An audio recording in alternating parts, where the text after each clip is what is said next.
વિદ્યાર્થી મિત્રો, સમાંતર શ્રેણી સ્વાધ્યાયની અંદર આપણે ઘણા બધા દાખલા કર્યા, કેટલા બધા ઉદાહરણો પણ આપણે કરી લીધા છે અને સૂત્રો વધારાની જે વિગતો એક્સ્ટ્રા દાખલા આ બધી વિગતો મેં તમને આપી. સ્વાધ્યાય 5.2 ની અંદર હવે આપણે આગળ વાત કરીએ તો દાખલા નંબર 16 તરફ આગળ વધીએ. તો દાખલા નંબર 16 ની અંદર પેજ નંબર છે 90. આપણે રકમ સમજીએ સૌથી પહેલા. એવી સમાંતર શ્રેણી શોધો કે જેનું ત્રીજું પદ 16 અને સાતમું પદ પાંચમા પદથી 12 વધુ હોય. તો ત્રીજું પદ 16 અને સાતમું પદ પાંચમા પદથી 12 વધુ હોય.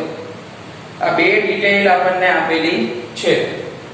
તો આના ઉપરથી આપણે પહેલા તો વિગતો એકથી કરીએ. વિગતોની અંદર જે આપણને આપ્યું છે એ લખીએ. તો દાખલામાં ત્રીજું પદ 16 આપ્યું છે તો સૌથી પહેલા આપણે આવું લખી શકીએ કે a3 16. પછી કીધું છે સાતમું પદ પાંચમા પદથી 12 વધારે હોય. આ સાતમું પદ, આ પાંચમું પદ. હવે આપણે 12 કોને વધારે કરવાના છે?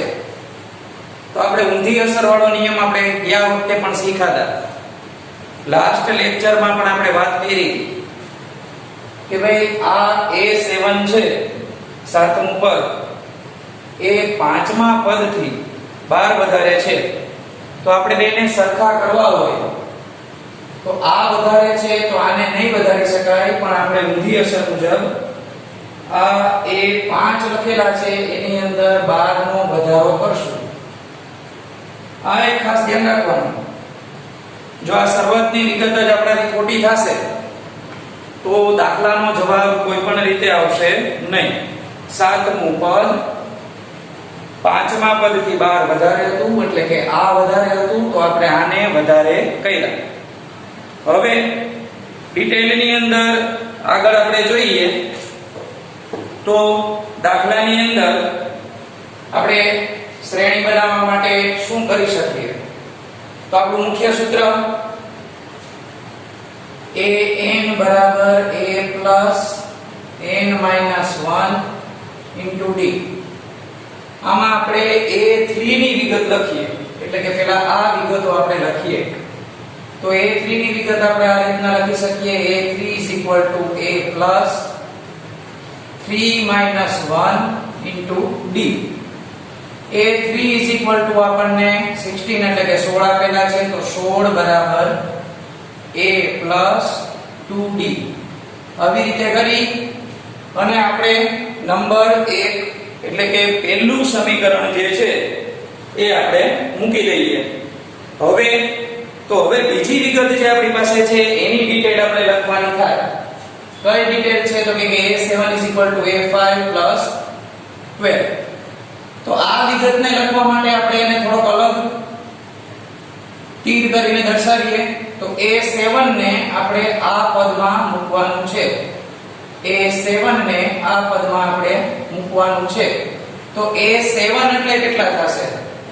તો a ના a 7 આવે ત્યાં n મૂકશું -1 into d એટલે આ રીતે થશે. પહેલા હું લખી નાખું મુખ્ય વસ્તુ કે a7 is equal to a5 plus 12. હવે આ a7 ની ગણતરીમાં જો બહુ ન સમજાતું હોય કોઈને તો આ રીતે અલગ સૂત્ર લખીને રફ વર્ક કરવાનું કે જ્યાં n આવે ત્યાં 7 લખો તો 7 માંથી 1 જશે તો 6 વધશે. એટલે આ a7 ની કિંમત a plus 6d મળે. કોઈ પણ વખતે યાદ રાખવાનું, તમને a7 કીધું છે તો એક ઘટીને જ થાય. અહીંયા a5 છે તો ત્યાં આગળ થશે a plus 4d. આપણે અહીંયા પહોંચ્યા છીએ ઇક્વલ ટુ માં તો અહીંયા હું લખું છું a plus 4d plus 12.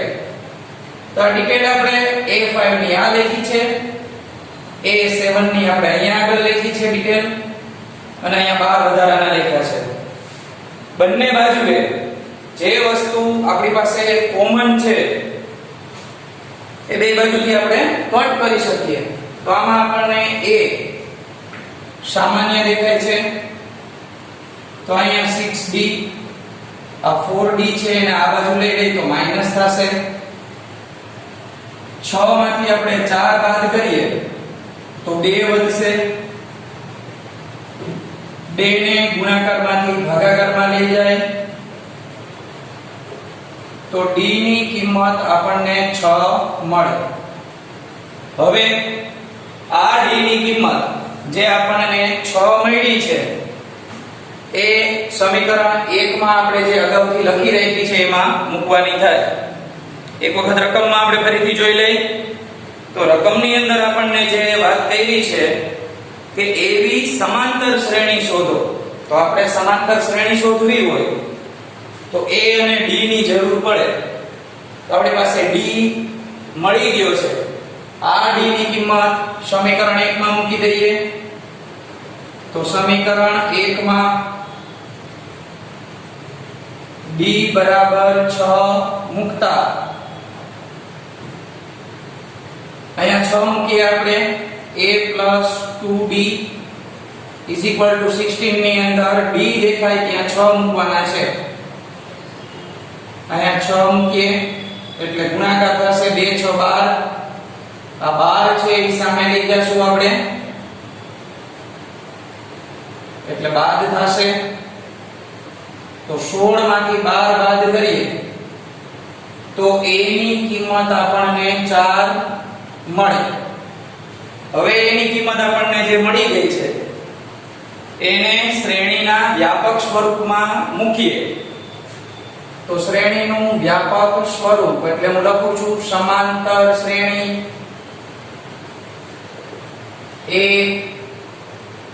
a plus b a plus 2d આવી રીતે આગળ વધે છે.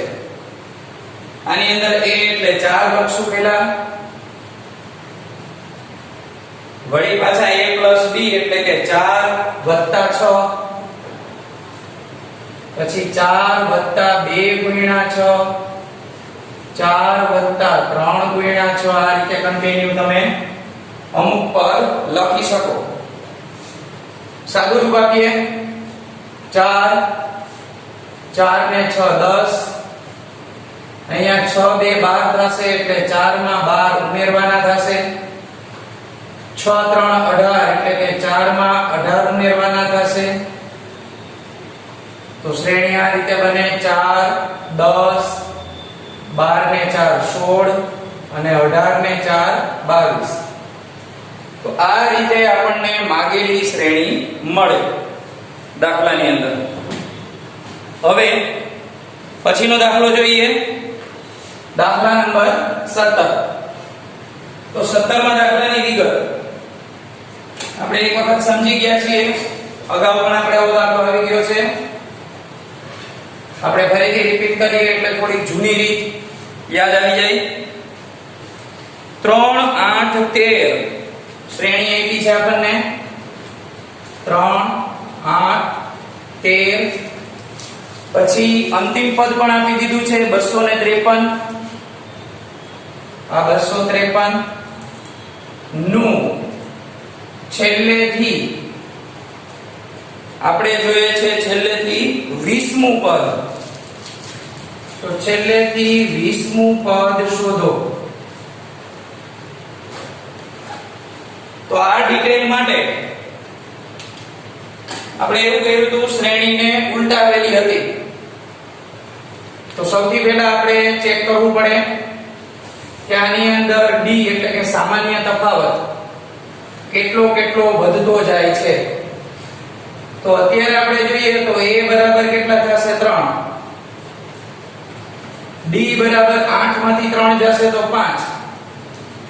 હવે આપણે લખી નાખીએ કે શ્રેણીને ઉલટાવતા.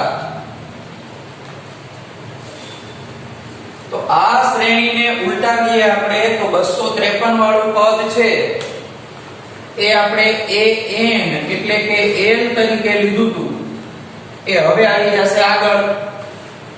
એટલે શ્રેણી પહેલા 253 થી ચાલુ થાય. ત્યાર પછી તો કે આમાં તમારે 5 5 નો વધારો હતો, શ્રેણીને ઉલટાવી નાખી એટલે શ્રેણીમાં 5 નો વધારો નહીં થાય પણ હવે થશે ઘટાડો. તો 253 માંથી આપણે 5 બાદ કરીએ તો 48 મળે. 48 માંથી 5 બાદ કરીએ તો 243 મળે. આમ કરતા કરતા છેલ્લે આપણે 3 એ આવીને અટકશું. એટલે કે અંતિમ પદ 3 મળશે. ફરીથી જોઈ લઈએ 53 માંથી 5 ગયા 48 મળ્યા. 48 માંથી 5 બાદ કરશે તો 43 મળશે. હવે આની ડિટેલ આપણે લખીએ તો a બરાબર થશે 253, d બરાબર જે અગાઉ 5 હતા એ થઈ જશે -5. a એન્ડ છે એ આની સાથે ઇન્ટરચેન્જ થઈ ગયું એટલે l તરીકે આપણે લેશું 3. અને આમાં આપણને છેલ્લેથી કીધું હતું 20મું પદ. હવે આપણે ઉલટાવી નાખી છે શ્રેણી એટલે n બરાબર 20 આગળથી 20મું પદ બની ગયું. છેલ્લેથી જે હતું એ હવે પહેલેથી ગોતવાનું છે. તો સૂત્ર આપણું an બરાબર a plus n minus 1 into d. આમાં વેલ્યુ મૂકીએ. n એટલે 20 આપેલા છે તો a 20, a એટલે 253, n એટલે પણ 20 અને d એટલે -5. હવે a 20 એટલે આપણે કાઈ લખવાનું નથી કારણ કે એ તો મેળવવાનું છે. 253 ને એમના એમ રાખશું પ્લસ 20 માંથી 1 બાદ કરશું તો 19 મળશે -5. 19 પંચા 95 થશે એટલે 253 હતા એમાંથી 95 બાદ કરવાના થાય. તો આપણે આનું રફ વર્ક કરીએ. 253 માંથી 95 બાદ કરીએ તો અહીંયા બાદબાકીમાં 13 માંથી 5 જાય તો 8 વધશે. અહીંયા ફરીથી 10 કો લઈ તો 14 માંથી 9 જાય તો 5 વધે અને 1 ના 1 વધે. તો આપણને દાખલાની અંદર બાદબાકી કરતા 158 મળે છે. તો આપણે જવાબ લખવો પડે નીચે કે સમાંતર શ્રેણીનું છેલ્લેથી 20મું પદ 158 હોય. તો આ રીતે માઈનસમાં તમને શ્રેણી આપી હોય, પ્લસમાં શ્રેણી આપી હોય. અત્યારે આ પ્લસમાં હતી, ક્યારેક તમને આમાં શ્રેણીના પદ છે એ માઈનસમાં પણ આપી શકે. તો છેલ્લેથી પૂછવું હોય તો આ એક સરળ પદ્ધતિ છે. બીજી રીતથી પણ થઈ શકે. તમારે શ્રેણીને ઉલટાવવી ન હોય તો પણ ચાલે, પણ આ રીત આપણે પહેલેથી કરીએ છીએ તો તમારે બીજી નવી રીત શીખવાની જરૂર નથી. આ રીત પણ માન્ય ગણાય.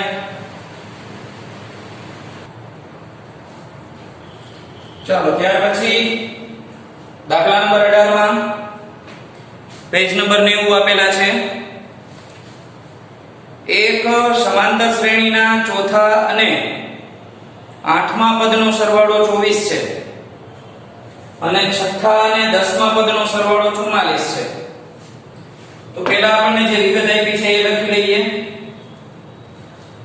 કે ચોથા અને આઠમા પદનો સરવાળો 24 છે. તો કે a4 અને a8 એનો સરવાળો આપણને 24 આપી દીધો છે. રકમ આગળ વધીએ તો છઠ્ઠા અને 10મા પદનો સરવાળો 44. છઠ્ઠા અને 10મા પદનો સરવાળો આપ્યો છે 44. અને સમાંતર શ્રેણીના પ્રથમ 3 પદ શોધવાના છે. તો સમાંતર શ્રેણીના પ્રથમ 3 પદ શોધવા માટે આપણી પાસે ડિટેલ આ વખતે સાવ નવી જ આવી છે. દાખલાની રીત થોડીક અલગ છે. એટલે સૌથી પહેલા તો આપણે આપણું સૂત્ર લખી નાખીએ. an બરાબર a plus n minus 1 into d. આની અંદર આપણે એવું કરશું કે A4 A8 A6 અને A10 આ 1 2 3 અને 4 ચારેયની વિગતો પહેલા આપણે એકથી કરી લઈએ. તો પહેલા હું A4 મૂકું છું. આ A4 મૂકીએ તો A plus 4 minus 1 into D એટલે A4 ની કિંમત મને મળે A plus 3D. આપણે અગાઉના દાખલામાં આ વસ્તુ મોઢે કરી હતી. મેં તમને એવું કીધું હતું કે જે આપણને આપ્યા હોય A4 આપ્યો હોય તો એ 3D થતા હોય. આ કઈ રીતે થાય એ ડિટેલ અત્યારે વિગતવાર લખું છું. A4 પછી A8 ની વાત કરીએ તો અહીંયા બનશે આપણી પાસે A plus 7D. પછી આપણે A6 નું કરી લઈએ A plus 6 minus 1 into D તો A plus 5D. અને ચોથું પદ 10 આપેલું છે તો A plus 10 minus 1 into D A plus 9D. હવે જે આપણી પાસે વિગત આપી છે એટલે કે A4 અને A8 નો સરવાળો 24 થાય છે. એ સૌથી પહેલા આપણે લઈ લઈએ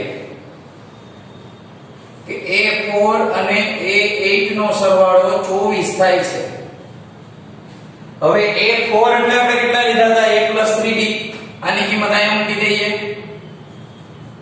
આ A plus 3D. A8 એટલે A plus 7D is equal to 24. આ A અને A એટલે 2A થઈ જશે 7 ને 3 10 થઈ જશે બરાબર 24. અત્યારે આપણે આની અંદર ખબર જ છે કે બે કોમન કાઢી શકાય. જો અહીંયા 2 છે અહીંયા 5 નું 10 એટલે આમાં પણ 2 છે 24 એટલે 12 2 24 એટલે આમાં પણ 2 આપેલા છે. તો બધામાંથી બે કોમન કાઢી શકાય. આપણે જો કામ લાગશે તો આપણે એ સ્વરૂપ પણ લઈ લેશું. આ બગડો કોમન કાઢેલો છે અહીંયા પણ બગડો કોમન કાઢી નાખો અને અહીંયા પણ બગડો કોમન કાઢી નાખો એટલે સ્વરૂપ થોડું નાનું થઈ ગયું. બીજું એવું છે આપણને A4 અને A10 નો સરવાળો આપણને આપ્યો છે 44. તો A4 એટલે આપણી પાસે કેટલા હતા સોરી આપણે કઈ અડાવડું કર્યું અહીંયા 6 આવશે 4 તો અગાઉ આવી ગયું છે. તો A6 અને A10 6 એટલે A plus 5D 10 એટલે A plus 9D is equal to 44. A અને A નો સરવાળો થશે 2A 9 અને 5 નો સરવાળો થઈ જાય 14 બરાબર છે 44. આમાંથી પણ આપણે બે કોમન કાઢી શકીએ. A plus 7D બરાબર 22. ઘણા વિદ્યાર્થીઓને પ્રશ્ન હોય કે સર આપણે આમાં કોમન કાઢતા ભૂલી જાય તો કાંઈ તકલીફ નથી.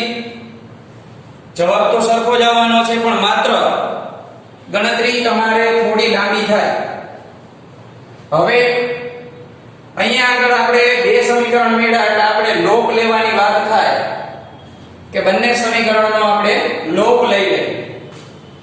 તો સમીકરણ 1 અને 2 નો લોપ લેતા તો મોટું સમીકરણમાંથી નાનું સમીકરણ આપણે બાદ કરીએ તો બીજું સમીકરણ પહેલા લખશું. એની નીચે આપણે પહેલું સમીકરણ બાદ કરવા માટે લખીએ. બાદબાકી છે એટલે નિશાની બદલશે a ની કિંમત ઉડી જાય. 7 માંથી 5 આપણે બાદ કરીએ તો 2d અને 22 માંથી 12 બાદ કરીએ આપણને તો 10 મળશે. d ની કિંમત જોતી હોય તો ભાગાકાર કરીએ તો d ની કિંમત આપણને 5 મળે. d ની આ કિંમત આપણે કોઈ પણ સમીકરણમાં મૂકીએ તો સમીકરણ પહેલું છે એ થોડું નાનું છે સમીકરણ 1 માં d બરાબર 5 મૂકતા હવે આની અંદર કિંમત આપણે મૂકી દઈએ એટલે આપણને a ની કિંમત મળે. તો આ રીતે આપણી પાસે સમીકરણમાં કિંમત મૂકી, d ની કિંમત 5 અહીંયા મૂકી દીધી. તો 5 5 25, આ 25 ને આ બાજુ લઈ જાય એટલે 12 માંથી 25 બાદ થશે અને a ની કિંમત -13 આપણને મળે. આપણને સમાંતર શ્રેણીના 3 પદ કીધા છે તો આ લખી નાખીએ. સમાંતર શ્રેણીના પ્રથમ 3 પદો. તો પેલું છે a, તો a તો -13 જ મેળવ્યું છે. બીજું છે a + d, તો a એટલે -13, d એટલે 5, તો આપણને મળે -8. a + 2d, a એટલે -13, 2d એટલે અહીંયા 5 લખશું, -13 + 10 -3. તો આ 3 પદો આપણને આ રીતે મળે -13 -8 અને -3. તો આ રીતે અલગ અલગ રીત, સૂત્ર તો આપણું એકનું એક જ હોય છે. દાખલાઓ આ ટાઈપના પ્રેક્ટિસ કરવા. હજી આ 5.2 ની અંદર 2 દાખલાઓ છે આપણી પાસે. 2 દાખલાઓ થઈ જાય ત્યાર પછી નવી સરવાળાની રીત આપણે શરૂ કરવાની છે જે નેક્સ્ટ લેક્ચરમાં કરશું.